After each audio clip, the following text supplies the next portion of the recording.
night, everybody, and tonight's story is called The Lazy Beauty and Her Ants. This is an Irish version of the famous Rumpelstiltskin story. Indeed, the tale appears in the folklore of many different countries. It is called Tom Tit Tot in England, Whoopity Story in Scotland, and Gilly Trot in Iceland. The Lazy Beauty and Her Ants was published in Fireside Stories of Ireland by Patrick Kennedy in 1870. There was once a widow who was one of the hardest working women in her town. She was particularly skilled on the spinning wheel. She would spin and weave and sew clothes all day, every day, to earn a few shillings to feed her family. Her only daughter, Anna, was not much help to her. She was as pretty as a summer's day, but as lazy as sin, and as useful about the house as a bucket with a hole in it.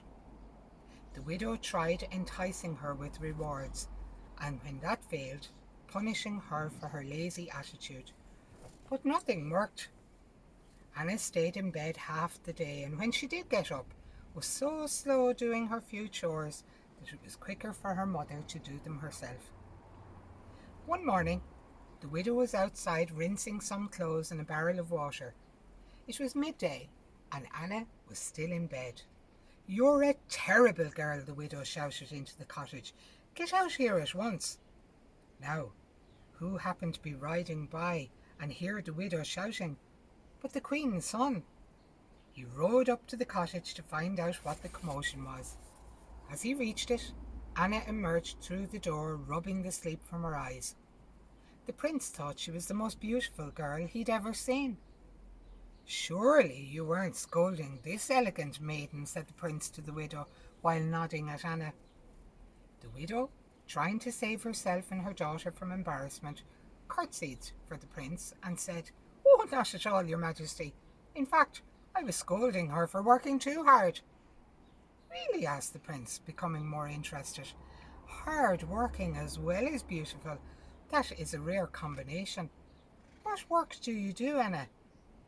Now she had told one lie. The widow found herself carrying on down the path of lies. "She spins 3 pounds of flax a day, weaves it into linen the next day, makes it into clothes the following day." The prince couldn't believe it. His own mother, the queen, was one of the greatest spinners in the kingdom. She had rejected many a pretty girl that he had brought back to be his bride, merely because the girls couldn't spin.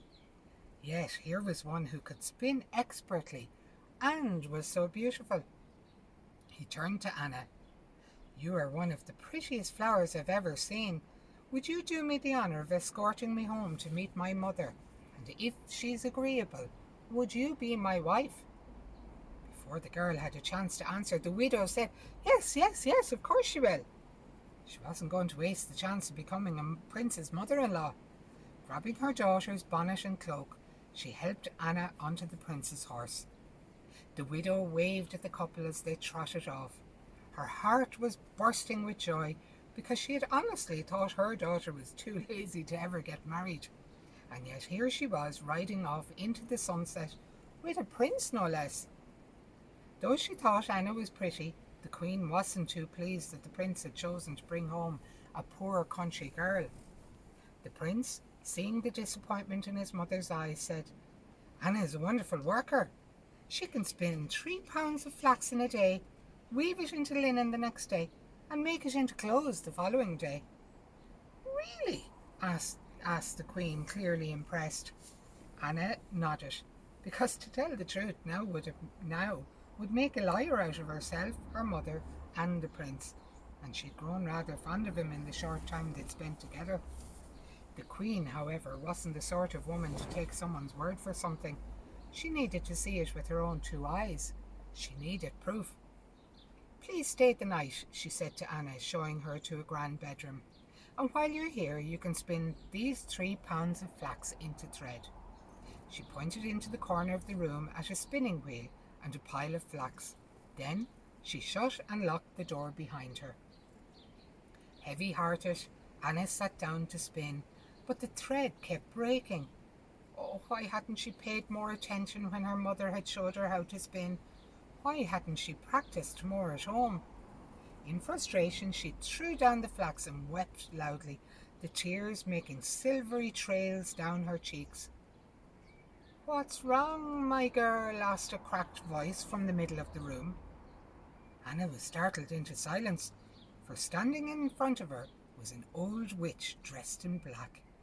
She'd rather small feet and a shrunken head, but wide hips and a huge backside. She was sort of shaped like a turnip, narrow at the top and bottom, but wide in the middle. Anna explained how she had to spin the flax into thread before the morning. "My name is Kyla Crumon Moore, and if you promise to invite me to your wedding, I will spin the flax into thread." Anna agreed at once, and soon fell asleep in a huge four-poster bed to the sound of the old woman spinning. When she woke in the morning, the woman had gone and the flax had been spun into the finest gossamer thread. The Queen was so impressed that she invited Anna to stay another night. That evening, Anna couldn't eat much of the banquet that was laid on for her because she was anxious about what might be waiting for her in the bedroom later that night. Sure enough, when the Queen showed Anna to her room, she saw a mahogany loom in the corner beside the 3-pound balls of thread. "Let's see if you can turn this thread into linen by the morning," said the Queen before leaving and locking the door behind her. Anna stood at the loom, but she didn't even know how to put the warp in the gears or how to use the shuttle. Afraid that she would lose the prince, who she was sure she loved, she started to cry. "I will help you," croaked a voice in the room. Anna looked up to see another witch. Like the last one, she was old and dressed in black, but had huge hairy feet with no shoes on them. "My name is Kalak Nakrishamora, and I will turn this thread into linen if you promise to invite me to your wedding." Anna nodded and fell asleep to the sound of the loom's click-clack. When she awoke, the old woman was gone, and the thread had been woven into the finest linen. The Queen was so impressed that she invited Anna to stay for one final night. That evening, as the Queen escorted her to her room, Anna knew what would be waiting for her. Her fears were realized when she saw the pile of linen sitting in the corner with the scissors, needle and thread on top. "If you turn this linen into clothes by the morning," said the Queen, "you may marry my son before the month is out."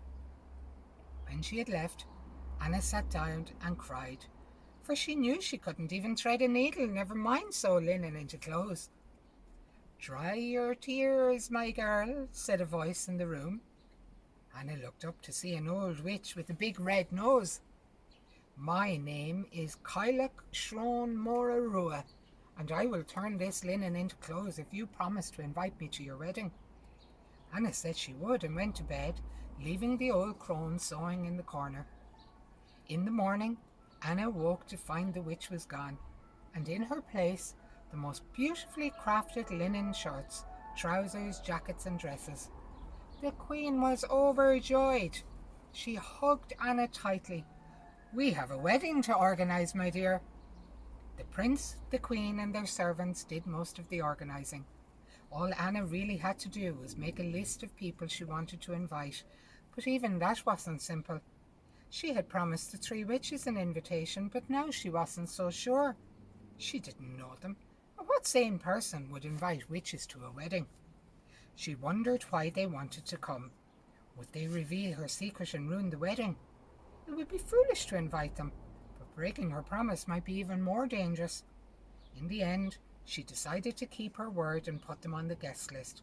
A promise was a promise after all. As you can imagine, the wedding was a lavish affair with the finest food, wine, flowers, ribbons, music and dancing. Anna's mother, wearing a stunning satin and lace dress that she'd made herself, beamed with pride. She realized she had lots in common with the Queen: spinning, weaving, sewing, and now, of course, Anna. "She is an amazing seamstress," said the Queen. "You taught her well." Anna's mother tried not to choke on her wine. At the other end of the table, the newly married couple sat, chatting to the guests who had formed a line to their table. Anna's face drained of colour when she saw the three witches join the queue. She was sure the women were going to reveal her secret. By the time the first of the witches reached the table, Anna was a nervous wreck. The old turnip-shaped woman with wide hips and a huge backside bowed to the prince. Her head and feet looked too small for the rest of her body. "Your Majesty," she said, "my name is Kyla Croman Moore, and I am Anna's aunt." "Pleased to meet you," said the prince. "Your name is unusual. What does it mean?" "It means old woman of the big hips, on account of my large bottom." The prince tried not to laugh. "How did your hips get so big?" "From a lifetime of sitting at a spinning wheel." The prince looked at his beautiful bride and said, "From now on, you are forbidden to sit at a spinning wheel." Anna was too shocked to speak, so she just smiled and nodded. Next in the queue was the second witch. "My name is Kylak Nakwisha Mora, and I am Anna's aunt." "Pleased to meet you," said the prince. "Your name is also unusual. What does it mean?" "It means old woman of the big feet." The prince glanced down at the woman's enormous feet. "Why are they so big?" "From a lifetime of standing at a loom." "In that case," said the prince to his bride, "you're forbidden from ever standing at a loom." Anna, again, just smiled and nodded. Next in line was the third witch. She had a big red nose. "My name is Kylak Shron Mora Rua, and I am Anna's aunt." "Pleased to meet you," said the prince. "What does your name mean?" "Old woman of the big red nose." The prince nodded as if to say he should have guessed. "How did your nose become so big and red?" "A lifetime of leaning over my stitching sent the blood into my nose, making it big and red." The prince looked at his wife's pretty little nose and said, "From now on you're forbidden from stitching. I never want to see a needle or thread in your hand." Anna nodded and sighed with relief. Her secret was still safe, and thanks to the witches, she'd never have to spin, weave, or sew again. She truly was the luckiest girl in the world. The princess lived happily ever after with the prince, and whenever she had a party, she always invited her 3 new aunts. Good night, everybody, and stay safe.